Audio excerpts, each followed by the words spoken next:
बंद का प्रयोग भी हमें आपस में लड़ाने के लिए होगा। पहले जजमेंट भी लड़ाने के लिए आई और ये बंद का प्रयोग भी जजमेंट के लिए होगा, लेकिन हमने उसका तोड़ सोच लिया। अब बैकलॉग का आंदोलन होगा। सरकारों ने 1-1 करोड़ रुपया हमारे हर एक एससी और एसटी परिवार का चुरा रखा है। प्लेट से रोटी छीननी है।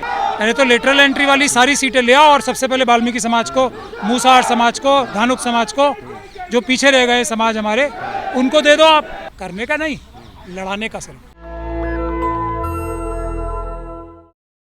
हमारे साथ महमूद प्राचा जी, और आज 21 अगस्त को सुप्रीम कोर्ट का जो फैसला आया था 1 अगस्त को कि SC ST कोटे में सब कोटा बनाया जाएगा, उसको लेके भारत बंद है। सर, क्या कहना चाहेंगे आप आज? देखिए, बहुत सफल बंद रहा और इसमें से बहुत अच्छे रास्ते निकल के आए, ये सबसे खुशी की बात है। बहुत ही मैच्योरिटी के साथ जो लोगों ने आज बंद की कॉल दी थी, उन लोगों ने इस बात को समझा और हम सब लोग इस बात को समझ रहे थे कि ये बंद का प्रयोग भी हमें आपस में लड़ाने के लिए होगा। पहले जजमेंट भी लड़ाने के लिए आई और ये बंद का प्रयोग भी जजमेंट के लिए होगा, लेकिन हमने उसका तोड़ सोच लिया। और तोड़ क्या है? सबसे पहला तोड़ ये है कि हम पहला आंदोलन ये करने वाले हैं कि जो अभी 45 सीटें लेटरल एंट्री की हैं, वो सारी की सारी जो अभी कैंसिल की है ना मोदी सरकार ने, वो वापस लाई जाएं और ये 45 की 45 सीटें वाल्मीकि समाज, धानुक समाज, मूसाहार समाज को दे दी जाए। ये आंदोलन शुरू किया जाएगा पहला। इसके अलावा जो बैकलॉग की सीटें सारी हैं, जो करोड़ों करोड़ों में जाएंगी, वो उस पर सबसे पहला अब बैकलॉग का आंदोलन होगा और उसमें ये साफ रखा जाएगा कि पहला अधिकार जो होगा, जो पिछड़ गई हैं जातियाँ, उनका होगा। तो मुझे ऐसा लगता है जो करोड़ों करोड़ों नौकरियां अवेलेबल हैं, उसमें से जो हमारे समाज जो पिछड़ गए हैं, उनको पहले 1 महीने में जब वो सीटें खाली होकर हमें मिलेंगी, पूरे SC समाज को मिलेंगी, पहले 1 महीने में वो सारे समाजों के हर एक परिवार को 1-1 नौकरी मिल जाएगी। उसके बाद जो बचे हुए परिवार हैं, उनको भी अगले 6 महीने में सबको 1-1 नौकरी मिल जाएगी, हर एक परिवार को, शेड्यूल कास्ट के भी और शेड्यूल ट्राइब के लिए भी। ये दूसरा।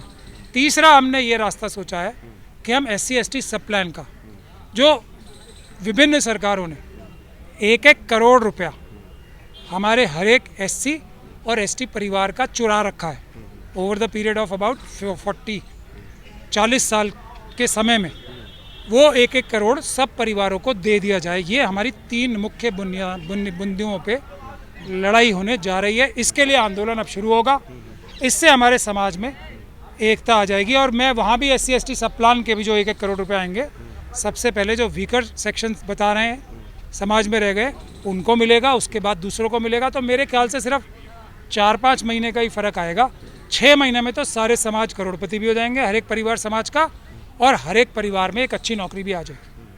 सर, सुप्रीम कोर्ट का जो फैसला है कि अब जो है SC ST में एक वर्गीकरण किया जाए, क्रीमी लेयर लाया जाए। बाबा साहब भीमराव अम्बेडकर ने कभी भी क्रीमी लेयर की बात नहीं की थी, तो आप जो ये फैसला आया है उसको कैसे देखते हैं? बाबा साहब ने जो ओरिजिनल डिमांड थी बाबा साहब की, हर एक माइनॉरिटी के लिए कम्युनल अवार्ड था ना पहले, जी हाँ, जिसकी जितनी संख्या भारी उतनी उसकी हिस्सेदारी रूलिंग क्लास में, गवर्निंग में, और अपनी आवाज़ से अपना नुमाइंदा भेजना, अपना चुनावा जो होगा वो व्यक्ति, वो अपनी आवाज़ से भेजा जाए, ये था। तो उसके लिए क्या किया? उसके लिए बोला गया कि नहीं, ये हम तुम्हें नहीं दे सकते। जो ज़बरदस्ती रिजर्वेशन दी गई है, अब वो देने का मन तो रिजर्वेशन भी नहीं था, तो वो रिजर्वेशन छीनने के, जो वो झूठा आडंबर तब हुआ था, वो वापस छीनने के 50 तरीके हर एक क्षण, हर एक जगह पे, हर एक लेवल पे इस्तेमाल होते। कोई नौकरी लेने चले जाइए, आप किसी स्कूल में बच्चे को दाखिल करा दीजिए, तो पानी पीने से लेके, स्कूल में पढ़ाई कराने से लेके, फीस देने से लेके, ड्रेस देने से लेके, सब जगह डिस्क्रिमिनेशन किया जाता है, हर लेवल पे, एक एक सांस में। तो ये भी एक तरीका है जो दिखाने के लिए दिया गया था, वो भी वापस कैसे छीन लिया जाए और किसी तरीके से मिल ना जाए कुछ। तो इसलिए है ये जज। सर, मुद्दा ओवर रिप्रेजेंटेशन का था, लेकिन सुप्रीम कोर्ट के फैसले ने मुद्दा ये बना दिया कि SC ST में ही कई लोग जो है एक सब कोटा बनाया जाए। मुद्दा अंडर रिप्रेजेंटेशन का था कि SC समाज में और ST समाज में, ST समाज का तो जिक्र भी नहीं था उस जजमेंट में, बेईमानी पूर्ण तरीके से उसमें ST समाज को भी जोड़ दिया गया। तो SC समाज का ये कहा गया था कि कुछ जो तबका है, हिस्सा है, वो पीछे रह गए, कुछ सब जातियाँ। तो उनको सीटें चाहिए थी ना, और ये पीछे रहने की वजह क्या थी, इसके बारे में सुप्रीम कोर्ट ने एक भी शब्द नहीं बोला। जो खाली सीटें रह गई 15% में से 10% हर जगह हर बार खाली रहती हैं, उसके बारे में एक शब्द नहीं बोला, क्योंकि वो अंडर रिप्रेजेंटेशन की वजह वो थी। कुछ लोग ले गए। मेरी समझ में बात आती है कि 15% रिजर्वेशन एक समाज पूरा हड़प गया तो बचा ही नहीं किसी और के लिए। अरे 60% से ज़्यादा तो खाली पड़ा है ना। जो समाज हड़प रहा है उसके हलक में से निकाल के देना है, या जो समाज अभी खुद ही आधे पेट का है उसके भी प्लेट से रोटी छीननी है। तो ये जो बेईमानी पूर्ण भरा, इस जजमेंट को बेईमानी भरा कहना ही उचित होगा। इसके अलावा मेरे पास कोई शब्द नहीं मिला। आखिरी सवाल सर, भाजपा ने भी इस बंद को समर्थन दिया है? हमने भीख तो मांगी नहीं है किसी से। नहीं, हमारे कहने का मतलब है कि सुप्रीम कोर्ट ने फैसला दिया, भाजपा ने भी समर्थन किया, और जो है उनकी ही अभी सरकार है और सुप्रीम कोर्ट इस तरह के फैसले दे रही है, तो क्या सरकार उनकी है तो वो भाई फैसले को पलट सकते हैं? देखिए, समर्थन उनका क्या समर्थन नहीं, उनका वही धोखे वाला है कि बोलने के लिए तो ये है, ये है, ये है, ये है, मगर देने के लिए जीरो। वो तो सरकार में बैठे हैं ना। मैंने 3 डिमांड रखी है ना अभी। पहले तो लेटरल एंट्री वाली सारी सीटें ले आओ, और सबसे पहले वाल्मीकि समाज को, मूसार समाज को, धानुक समाज को, जो पीछे रह गए समाज हमारे, उनको दे दो आप। नहीं करेंगे ये। जो हमने बैकलॉग की बात की है, सारी नौकरियां पहले उन्हें दो ना। वो तो उनके हाथ में ना, कलम में है ना मोदी जी की। नहीं करेंगे।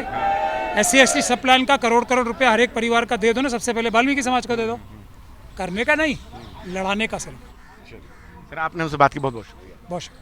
तो हमने बात की महमूद प्राचा साहब से, और जिस तरह से महमूद प्राचा साहब ने बताया कि किस प्रकार से जो सुप्रीम कोर्ट का जो ये फैसला है कि कहीं ना कहीं SC/ST में एक तरह से बंटवारे के लिए है, जो एकता बनती जा रही थी, जो पहले से बैकलॉग खाली है उसको भरा जाए, तो पहले से जो बैकलॉग सीटें हैं उनको ना भरी गई है, और जो समाज विकसित नहीं हुआ है उसी के हिस्से से आरक्षण छीना जा रहा है। क्या है आपकी राय इस पूरे बातचीत पर? आप अपनी राय हमें कमेंट में ज़रूर बताएं। मैं रंजय कुमार, कैमरामैन आशीष के साथ, नेशनल दस्तक। धन्यवाद।